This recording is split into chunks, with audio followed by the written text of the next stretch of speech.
Ladies and gentlemen, boys and girls, welcome back to the podcast and the YouTube channel. It is the NFL Divisional round of the playoffs. I am very excited. Personally, my team is playing this weekend, but we also have another nice 4-game, 2 days spanning across NFL DFS slate. Excited to break it down, our final 4-game slate of the year. Until we get all the way back around into the preseason, we'll have a couple of showdown slates, a 2-game slate for the conference championships next week. But I'm very excited for you to be here. And before I go position by position with some rankings, some interests, I do just want to let you know that you can hit that subscribe button. I appreciate it. I'm going to be doing a $50 giveaway. $50 giveaway if you hit the subscribe button and you hit the notification bell. You let me know down below in the comments, who is your favorite wide receiver play on the slate below $6,000? $50 giveaway to one person. I can only reach out if I see that you are a subscriber with the notification bell on, and I will be judging on that based on somebody randomly in the comments, and I will reach out to you with a winnings on PayPal, Venmo, whatever it might be. Thank you. I do appreciate that. That is a sponsored giveaway, so I do appreciate them as well. And then lastly, I just want to let you know that I do have Patreon exclusive content for the NFL, PGA, and NBA currently. We will have more sports as they start to get back into the season, like the MLB potentially, as well as the WNBA. So be sure to check out that exclusive content where I have projections. I have a lot more of my podcast, live streams, game-by-game notes, data sheets, a lot of different things. So check that out. This video is sponsored by FantasyDraft. They're rake-free. Check out FantasyDraft. I will link up down below their main event for this weekend. Great contest. It's usually 2x minimum cash, like 10 to 15% to first, and you're just getting no rake on these contests. You're going to spend 15 to 30% of your money, not when you enter it, because, well, then these sites would never get you, right? They are sort of, in a way, tricking you because they can continuously increase the rake without you understanding what that means. But pretty much what it means is, in a 100-person contest, if there's $100 total, and it just say hypothetically for all the people entering, sites like FanDuel and Draftkings, they're going to take like 15% off the top. Historically, you're going to lose around 30% of your money to rake. So be sure to check out FantasyDraft. I will hit the link down below in the description, so you can go over there, sign up, check out their main event this weekend. Let's start off with quarterbacks, right? And I added one thing this week. It is a rankings column. I won't do it for every position, but I'll do it for quarterback and running back because there's not a lot on the slate now. I don't do this usually in the middle of the year because there's like 20 quarterbacks. I'm not going to just rank them all on this. It's just too much, right? But today I will do that. Wide receivers is its deep position. Tight ends is pretty much obvious for rankings, but for me at least, I will rank the quarterbacks and the running backs as you can see right here. So starting with my number one ranked, and they are filtered this way, Deshaun Watson is my number one ranked quarterback. Pricing is a big reason why he jumps up to 1. KC is 29th in pressure. It's huge from mobile quarterbacks for Watson. I love the fact that he's going to be trailing in this one on the road. Maybe not as much on the road, but when he's trailing historically in his splits, he usually scores more around 6 more fantasy points per game when he's playing from behind. Now he has the worst pass blocking advantage on the slate at minus 44%. That's gross, but this KC team does still rank 19th in coverage. They have been improving in that department, improving overall as a defense, especially at home. So those are all worrisome signs for Watson. But in a big game, having to throw the ball probably 20 to 25% more times than normal here, so it just allows for more upside for fantasy points and the mobility on the ground. I'll take Watson, number 1 overall. Number 2, Algoma Holmes on the opposite side of this game. Like, he has a 29 implied team total. He is the 9-point home favorite. Great pass blocking advantage of plus 27%. He's going to have all day to throw in this one as Houston just doesn't generate pressure. They're ranked 20th overall in pressure. They do have J.J. Watt back, so that should help that a little bit, but 24th in coverage for a guy who is now going to have all of his weapons healthy, all the way down to your McCall Hardmans, who will play probably around 15, 20 snaps in this one. They're going to unleash everything to get to that NFC or that AFC championships game. I really do like Patrick Mahomes. The only reason I don't like him as much as Watson, and it is very close for me. My projections are over on Patreon if you want to check them out. It is very close point per dollar wise. Watson edges him out, and it's really just because of the pricing. Lamar Jackson is number 3 for me, and this was difficult. He is by far my highest scoring, well, not by far, very close to Mahomes for my highest scoring projected quarterback, but when it comes to point per dollar, Rodgers and Russell Wilson are pretty close, but I'll take Lamar Jackson's upside and his ceiling of 30 to 35 fantasy points. The guy averaged over 80 yards per game on the ground this year. Tennessee is 27th in pressure rate and 17th in coverage. Lamar Jackson is going to have a positive 27% pass blocking advantage and a positive 22% run blocking advantage. It's just a great spot for a guy who Tennessee's defense is not great. They can maybe grind this one out and trim some of the possessions, which is another worrisome spot here. You have Tennessee probably want to play just like how Baltimore plays. Run the ball 30 times, 35 times in the game, take away a possession from the other team. And if each team's going to do that, well, you might have like, an extra 1 less possession per team in this one, and that's not great. So if Lamar Jackson doesn't have an extra drive in this game, maybe an extra drive and a half or 2, how you're projecting it, that's going to hurt a lot when he's this highly priced. So that drops him down to number 3 for me. Aaron Rodgers and Russell Wilson in the same game, very similar price points. Rodgers $100 cheaper at $6,500 at home. And this one is a 4-point favorite. The spread is moving a little bit, but not a ton. Look, it's a spot where these guys grade out very similar for me, and it's just a pick 'em at this point. I will take Rodgers at home. Green Bay has the number 4 ranked pass blocking line in the entire league. Seattle ranks 30th with a lot of injuries to their pass rush as well. 30th in pass rush. It's an average secondary right now at 15th overall, and they're 28th in tackling. I'll take Rodgers with time in this one over Russell Wilson on the other side, who should have no time at all. It's protection that is the concern here. Green Bay ranks 4th in pressure. Seattle's offensive line ranks 30th overall. It's just not a good spot for Russell Wilson at all. Now, his weapons are great, right? When you factor in the wide receivers, Jacob Hollister, when you factor in the pass catching weapons, he'll get John Brown back for this one, maybe Malik Turner. It's a good spot, but also the pass rush is going to make the Packers secondary even better. The secondary is already pretty strong. Jamal Williams in the slot is going to get a lot of Tyler Lockett. He's allowed less than 2 receptions per game, and he also saw some all-pro votes. He has been fantastic this year. On the outside, you have Kevin King finally staying healthy. He'll see DK Metcalf because he's just more of the physical cornerback, bigger than Jair Alexander. When that happens, well, Kevin King has been fine this year in those types of matchups. You can go back and look at some matchups like Alshon Jeffrey, Allen Robinson. He's been very good in this matchup, so it's going to hurt DK Metcalf. And then if Tyler Lockett wants to move to outside of the slot, he's going to get Jair Alexander, the Packers' best cornerback this year, who has had a down year at least midway through the year, but since then has been absolutely fantastic. So all the weapons, although good, are going to be in tough spots, and then you factor in the Packers' pass rush, hurts Russell Wilson. Jimmy G at 5,600 I do like. My concerns are, does he throw more than 30 times, more than 28 times in this one, as a really big home favorite against Minnesota, who you can attack in their secondary. They won't have Mackenzie Alexander in this one, their star slot cornerback, so a very good spot for guys like Emmanuel Sanders, Kendrick Bourne running out of the slot. Overall, though, I'm not sure we have the biggest upside here. You saw what happened last week. They played a strong zone defense, this Minnesota team, and a strong zone defense took away Breeze and Michael Thomas, and it was pretty fantastic. They do that again, although with one piece down now with Mackenzie Alexander out, already ruled out. You do that again, and it's much easier to take away Emmanuel Sanders and Deebo Samuel than it was for Michael Thomas, right? So I think that this is still a scary, difficult spot for Jimmy G. Not really a trap spot, but mainly for fantasy at 5,600. He's cheap enough to be in play, but I also think it could be he throws for 250 and 2 touchdowns, and all these other guys outscore him by like 6 to 10 fantasy points, and he's just not needed. Kirk Cousins and Tannehill for me, ranked 7th and 8th, Tannehill last. Just no interest there. Baltimore's top 5 secondary. They're going to try and run the ball 35 times again. Tannehill threw 15 times for like 72 yards in the last one. I honestly see something very similar happening again. Heading over to the running back page now, I only have it ranked up until my interests, because then after that, I don't really feel like parsing through my nose. But Aaron Jones is my number 1 overall ranked running back. I believe he's probably going to be one of the more popular ones. It just makes sense at the price point. Seattle comes into this one ranked 18th against the run, 28th in tackling, and you can't be 28th in tackling when Aaron Jones is a top 10 tackle breaker and elusive runner in the entire league. He's top 5. He's the first Packers running back, I believe, since 2003 to be top 5 overall in receiving grades for a running back. Jamal Williams finished, if not 5th, right outside the top 5, so they would have had 2 guys right there. Green Bay ranks 7th in run blocking, top 5 graded pass catcher, like I said, so you're going to get upside there. Jamal Williams is back. I'll project him for around 10 touches. I'm still going to project Aaron Jones for somewhere around 18 total touches, probably around 2 to 3 receptions, 15 to 16 carries. Really good spot at that price tag.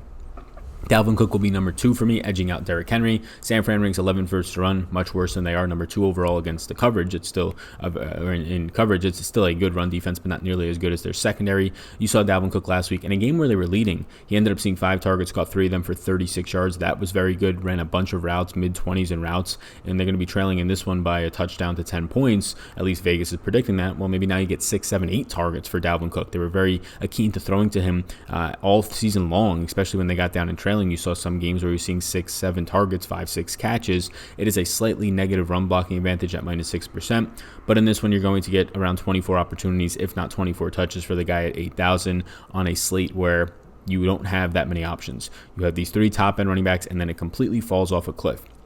Number 3 is Derrick Henry. It's a strong option against Baltimore. They're ranked 15th first to run, not fantastic. He's likely to see 25-plus carries, exactly what happened last week. Feed him 30-plus times. That is your best chance of winning. It is another really stout secondary that you're probably not going to beat unless you just run the hell out of Derrick Henry. It's a positive run blocking advantage. I like him a lot. Me putting him 3rd is nothing against him. It's just getting a cheaper Aaron Jones, who I think has a similar upside, especially when you factor in that he just led the league in touchdowns. They like to run in the red zone a ton, the Packers, and then Dalvin Cook at a similar price point. You can flip a coin with these guys. They grade out very similar. I'll take Dalvin Cook, though, in a neutral, similar matchup, but has more pass-catching upside. Derrick Henry, though, I'm not shocked to see him go for 30 carries for 180 yards and another touchdown. He is going to be in a lot of my player pools. Honestly, starting all three of these guys is not a terrible idea. You're just probably going to be feeding for a lot of wide receiver value, and I'm going to get to wide receiver. There are some awesome options.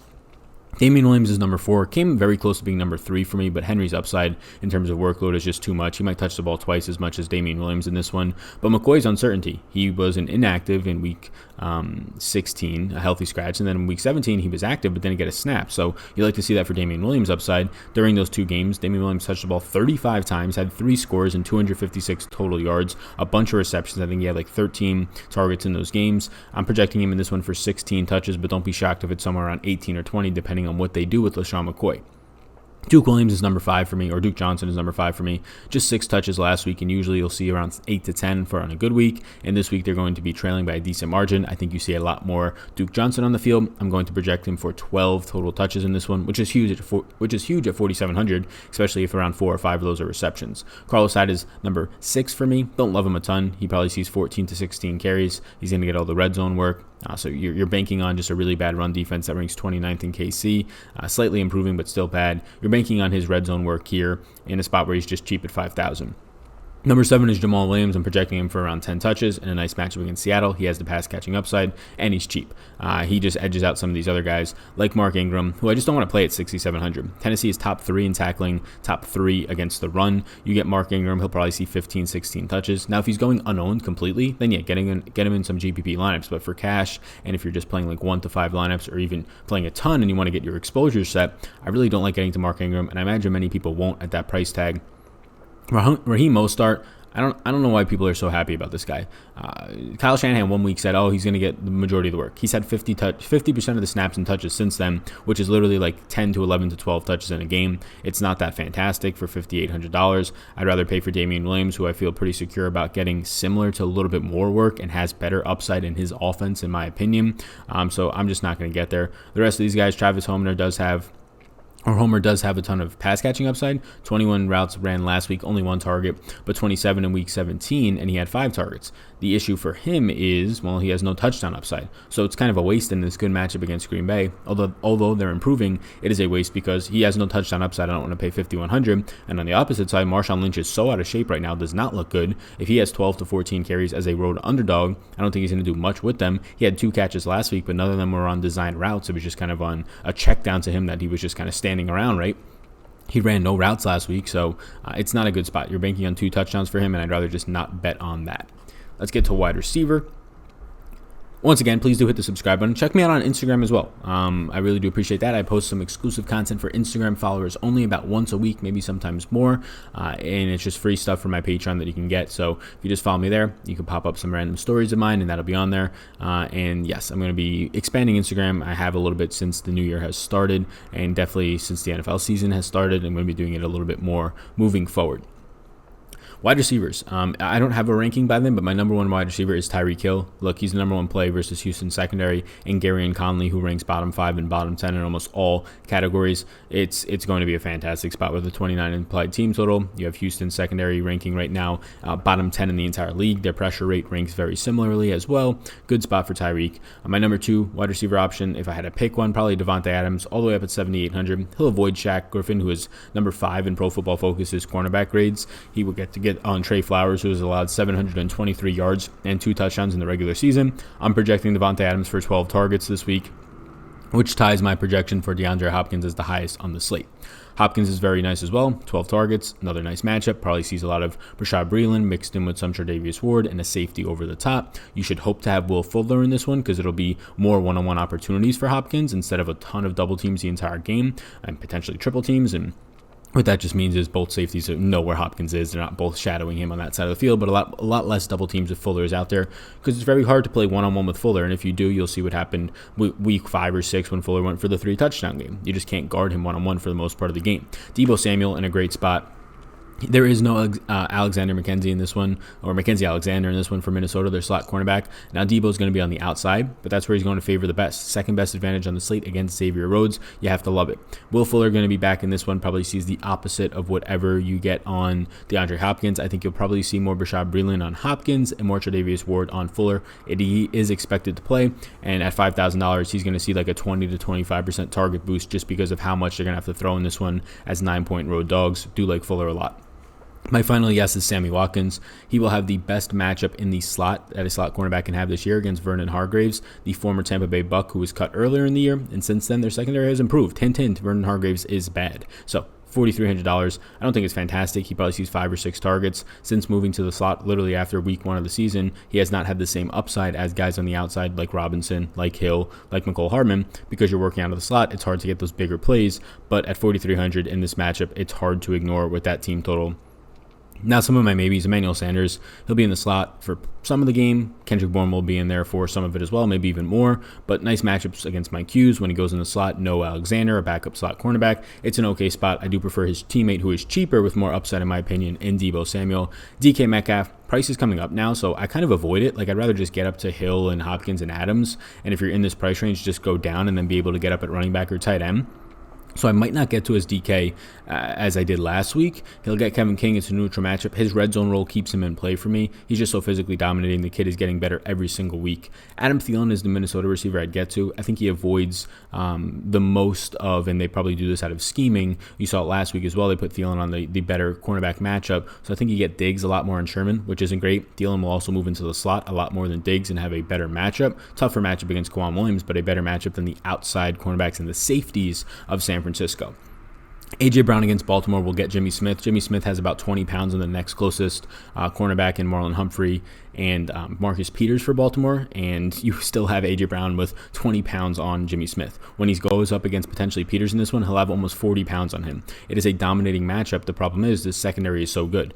It rivals New England's secondary, believe it or not. It is that good, especially when you have Earl Thomas all the way back there in the safeties unit. So it is a very tough matchup for Metcalf. His price is all the way down to $6K. So I have some tournament appeal and some tournament interest. But you saw it last week, like Tannehill in a good matchup or a tough matchup against him, and with the game plan being to run the ball, threw 15 times for 72 yards. He probably throws around 20 times in this one for like 120 yards. That's what this type of game is going to be. It's really tough to trust Metcalf unless he breaks a big one.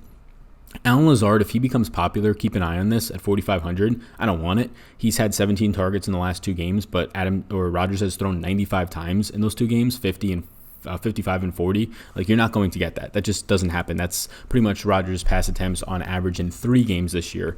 So split up those 17 targets amongst 3 games, and that would be more normal. You're getting about 5 or 6 targets per game now for Lazard as the number 2 wide receiver for the Packers in a fine matchup against Seattle. But the issue is, if they're going to get Devontae Adams on Trey Flowers, which they will because it's a better matchup, Lazard is going to end up being on Shaq Griffin, and that is a brutal matchup for the very inexperienced Allen Lazard. He might, I'm not going to say a goose egg, but something around the lines of like 2 catches for 30 yards in that type of a matchup if he's on him a lot. If he becomes chalky at all, it's a very easy fade for me.